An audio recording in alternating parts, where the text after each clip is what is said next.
I'm Susie, a 35-year-old office worker. My family consists of my mom and my younger sister Mary. Dad passed away from an illness 3 years ago. Since graduating from college, I've been focused solely on my career. And before I knew it, I reached this age. During this time, many of my colleagues got married. And to be honest, I felt a bit anxious. I even went to parties when invited but never met the right person. I thought, who would want to be with someone as uninteresting as me? In fact, at one of these parties, a man said something along those lines to me, so I decided there was no need to force myself to find a partner. But Mom didn't understand this mindset. Susie, when are you going to get married? You're well past 30 now. Don't just focus on work. Think about your own happiness too. I know, Mom, but I'm busy with work. And I don't have time for this. Please, don't call me about this anymore. Mom worried about me not getting married even after turning 30. Started calling more often. I appreciated her calls, but felt sorry that I had nothing to report. Several times, Mom sent me photos of single men she knew, but I wasn't keen on marrying just for the sake of it, and was considering staying single. That's when I met Walter, who would later become my fiancé, at a cafe I happened to visit. You come to this cafe quite often, don't you? Do you like places like this? Huh? Startled, I shrank back when an unfamiliar man approached me. Yes, well, I've been a bit tired from work lately. I come here for some comfort. Then Walter responded with a smile. Really? I started coming here too, looking for some relief from work fatigue. I was delighted that he responded with a smile to my uninteresting story. Turns out, Walter works for a major company and is considered a promising future leader. He said it's nice to be appreciated, but the pressure had been tiring him out lately, which is why he started coming to this calm and soothing cafe. That encounter led to us dating, and since he worked for a major company, he always took me to fancy restaurants. And he paid for everything every time. You don't always have to take me to fancy places. A casual spot would be just fine. Worried about his financial situation, I couldn't help but say that. Don't worry, I work for a big company and my salary is good, so don't think about it. Though he confidently said this every time, having never dated someone like him, I was initially bewildered. However, after half a year, Walter began to change. He started forgetting his wallet more often. Oh, sorry. I left my wallet in my desk at work again. Can you cover for me this time? Sure, that's okay. I ended up paying again, which made me wonder if he was doing it on purpose. But every time, Walter looked genuinely sorry, and a month later, he paid back everything I had covered. So I decided he must have just been forgetful. After 2 years of dating, we decided to get married. There was so much to do, like choosing the venue and the guest list. I had already told my family about the wedding, and Mom cried tears of joy. When I mentioned the family meeting, my sister Mary said she wouldn't attend. Her reason was that she wasn't interested in my fiancé. He's your fiancé, right? I bet he's just another dull, unremarkable guy. I don't want to waste my precious time on someone like that. That's what she said. Mom was more upset about this comment than I was. What are you saying? Your sister is getting married. It's only natural for family to attend a family meeting. Eventually, Mom persuaded her, and Mary reluctantly agreed to attend. At that time, I had no idea that this family meeting would drastically change the course of our lives. The meeting was set to take place in a suite of a fancy hotel recommended by my boss. Having never been in such a luxurious hotel, I was nervous just being there. While being shown to the room by the staff, his parents hadn't arrived yet. Mom was excitedly waiting, but as usual, Mary looked bored, fiddling with her phone and even yawning loudly. As we were waiting and sipping on drinks, he and his parents walked in. Sorry we're late. We got caught in traffic, which delayed our arrival. The moment he entered the room, Mary, who had been idly playing with her phone, completely changed her demeanor. No way! Is that really my sister's fiancé? He's so handsome. Why didn't you tell me sooner? Her eyes sparkled as she looked at Walter. Nice to meet you. I'm Mary, her sister. Thank you for always taking care of my sister. She approached Walter and greeted him in a sweet tone. Mary, don't be rude. Go, sit down. Mom reprimanded her, and I thought Mary would take her seat. But then I witnessed an unbelievable scene. Wait, why are you sitting next to Walter? That's where Walter's dad and mom are supposed to sit. You should sit over here. Mary had sat next to Walter, pushing aside his parents. His parents were shocked, their eyes wide open. What are you doing? It's a family meeting, and you're being so disrespectful. If you don't stop, I'll have you leave this room. Reluctantly, Mary moved back to her original seat. I apologized to his parents. The family meeting began amidst a heavy atmosphere. Still, Mary's interest was solely on Walter. She asked him inappropriate questions like his salary since he worked at a major company and kept commenting on how handsome he was. Despite the delicious food in front of us, I couldn't taste any of it because of Mary. Every time Mary asked something inappropriate, I apologized to his parents repeatedly. Such exchanges happened repeatedly. Honestly, I feared the engagement might be called off. But as we were leaving, his parents said they looked forward to our future together, which relieved me. Mary, what were you thinking?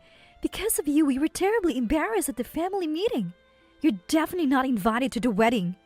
Yeah, I'm so embarrassed too. I regret inviting someone who brought such shame.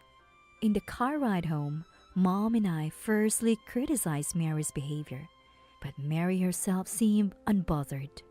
Well, but if you marry Walter, he'll be my brother-in-law, right? We'll have a long relationship, so we should get along, shouldn't we? I don't think what I did today was wrong. I was astonished by Mary's lack of apology or remorse and how she justified her actions. As soon as I got home, I called Walter to apologize for my sister's behavior. Walter laughed it off, but I was utterly embarrassed. After that, we started discussing the wedding as usual, and at the time, I had no idea that I had already fallen into my sister's trap. That day, we had a wedding planning meeting, and I was supposed to meet Walter after work, but he didn't show up at the agreed time. But he wasn't answering his phone. This is strange. Did something happen? Finally, he answered the phone about 30 minutes after our scheduled time. Sorry, a sudden meeting came up and I can't make it. Can you go ahead with the discussion without me? Again? You couldn't make it last time because of work. Can't you do something about the meeting? I can't leave an important meeting, sorry, but that's how it is. With that, Walter hung up. Normally, he would never do this and would inform me in advance if he couldn't make it. But recently, he's been canceling after the agreed time more frequently. Unbeknownst to me, Mary had been in contact with Walter. At the family meeting, Mary took a liking to Walter. I was aware they had exchanged contact information then, despite Mom's warnings. What are you talking about? If someone in the family falls ill, who will contact Walter? We're going to be family, so it's okay to exchange phone numbers, right? She justified it by saying this and exchanged numbers right in front of me. Indeed, we don't have Dad, and most families do exchange phone numbers. So I thought it was okay to exchange numbers for that reason, but I should have been more suspicious of Mary. Apparently, she had been waiting outside Walter's company. However, she couldn't meet the Walter she was looking for. Walter, it's Mary. I just happened to be in front of your company. Would you like to have dinner together? You're here now? That's troubling. I'm not at the company. I'm out on business. Maybe we can meet at a cafe nearby later? Thus, the two started having secret meetings without me. Initially, Walter was bewildered, but he was charmed by her bubbly personality and cute appearance. Soon, they started calling each other by familiar names. Even when Walter visited my family home, it didn't change. Hey, I really don't like you calling my fiancé like that. Can you tone it down a bit? I asked Mary to refrain, feeling quite upset. What's the problem? She's a fun and friendly person. There's no need to get mad over something like that, right? No matter how disrespectful Mary was, Walter didn't seem to mind. In fact, their closeness was becoming concerning. But that wasn't all. During one of our meetings, Walter suddenly asked me, Hey, I want to ask you something. "What do you want to know? What kind of job does Mary have? And what about her annual income and savings? Why are you asking about Mary's income and savings? I don't even know that." I was taken aback by his sudden interest in Mary's job, income, and savings. Obviously, I didn't have an answer. And my distrust of Walter grew. With mixed feelings, the wedding day approached. And then, on what was supposed to be a joyous day, my wedding day, I experienced an unimaginable betrayal. It happened on the eve of the wedding. As I was about to sleep, preparing for the next day, Mary called me. Her words left me in disbelief. "I have something to tell you. I'm getting married to Walter tomorrow." What? That doesn't make any sense. Explain yourself. I raised my voice in response to her absurd statement. "That's right. Walter and I are getting married. He realized I'm cuter and I'm a better woman than you, so he decided to switch to me." It turned out they had been developing a relationship behind my back. Their close distance and familiar manner with each other now made sense. They were secretive when using their phones around me, hiding screens and getting angry when I asked, claiming they were just business messages. I had found it strange that he would smile mischievously while supposedly handling work messages. Now, it all made sense. The discomfort I had felt finally aligned. But what Mary was doing was inexcusable. It was stealing. Unaware or uncaring of my shock, Mary continued. "By the way, you were planning your wedding at the Fiancé Hotel tomorrow, right? It would be a waste to cancel the reservation and pay the cancellation fee, so I'll use it instead of you." Excuse me? Not content with just stealing my fiancé, she planned to have her wedding at the hotel we had reserved. It was a famous hotel where many celebrities had their weddings, a hotel I had secretly longed for. The thought of marrying Walter there had filled me with happiness and excitement. To have not only my fiancé, but also my dream taken away by my sister plunged me into utter despair. I called Walter for confirmation, and to my dismay, he was currently with Mary. I prefer someone bright and charming like Mary over a quiet person like you.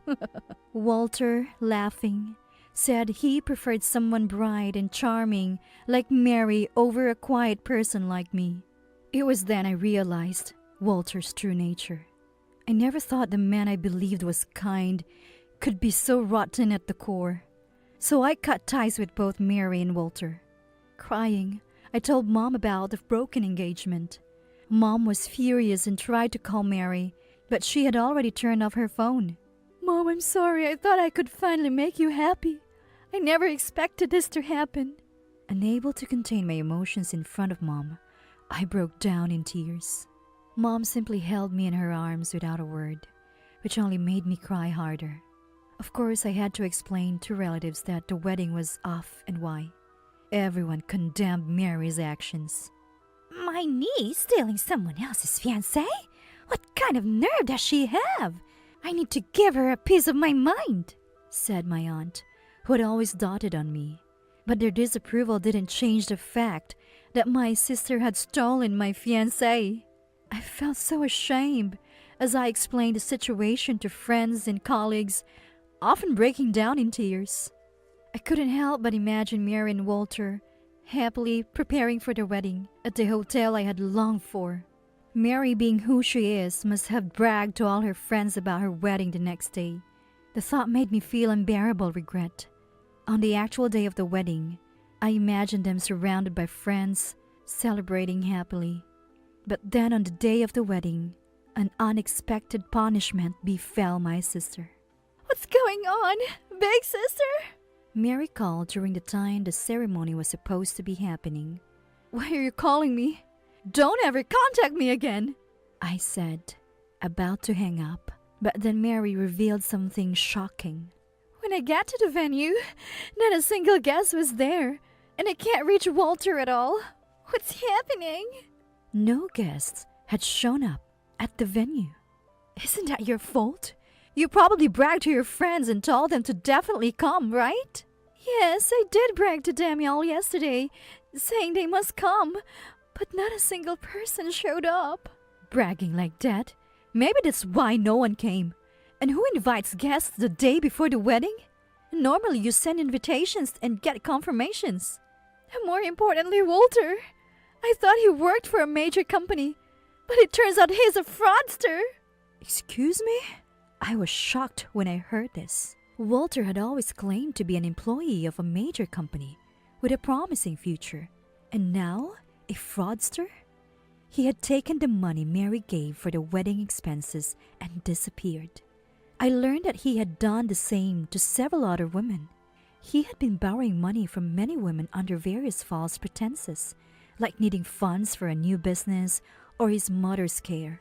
Each victim was swindled out of around $20,000, and they filed police reports against him. The truth about him being a fraudster was revealed on the wedding day when several of his victims unexpectedly showed up at the venue.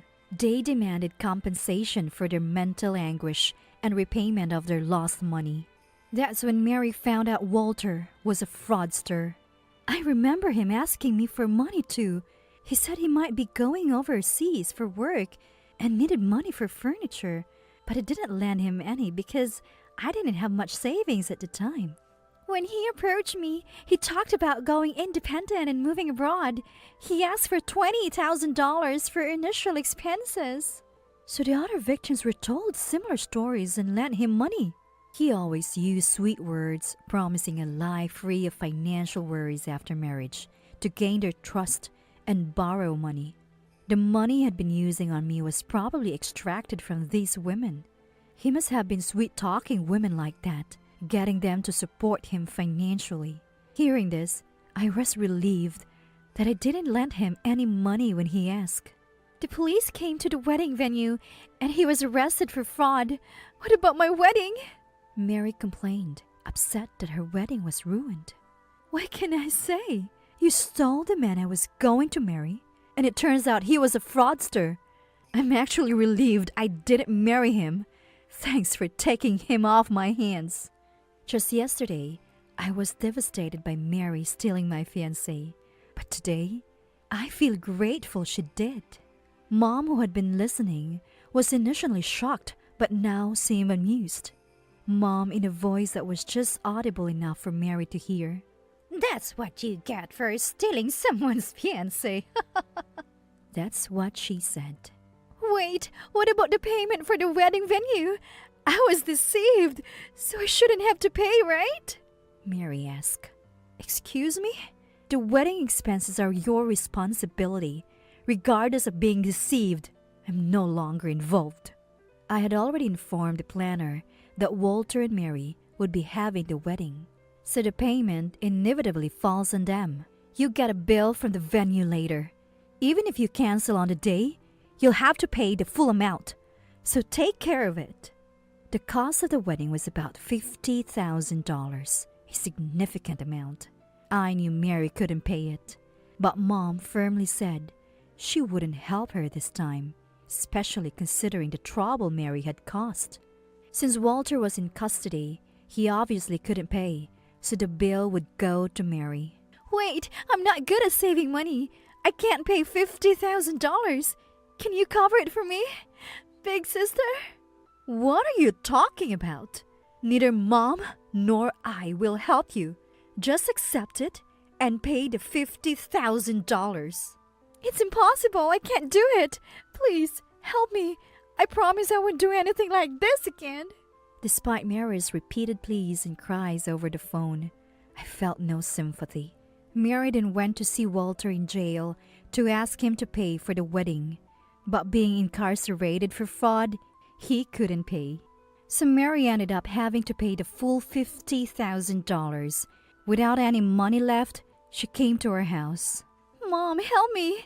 I've been evicted from my apartment. I have no savings. Let me stay here for a while. Normally, a parent might want to help their child in such a situation, but Mom's response was different. Help you? A woman who steals another's man is no daughter of mine. Sort out your own problems. With that, Mom refused to let her inside the house. Mary, who had thought Mom would be on her side, was left crying and begging at the door. But Mom was unmoved. Eventually, Mary had to find an old, rundown apartment to live in. Mary tried asking relatives and friends for loans, but given her reputation and attitude, they were fed up with her. She became a laughingstock, looked down upon my relatives and friends. Once I received a letter from Walter in prison asking for help. He had no one to turn to and no money. Of course, I had no obligation to help him, so I threw the letter away and, considering my safety, decided to move elsewhere. 3 years later, I married my boss from the same company. I never thought I'd marry again, but he supported me when I was down. I never imagined that my soulmate was so close. He even booked the fancy hotel I originally wanted for our wedding, and we had a grand celebration. Blessed by many friends, relatives, and colleagues, I felt truly happy. Most importantly, I could finally give Mom peace of mind and felt genuinely relieved. I'm determined to keep this happiness and work hard for our future.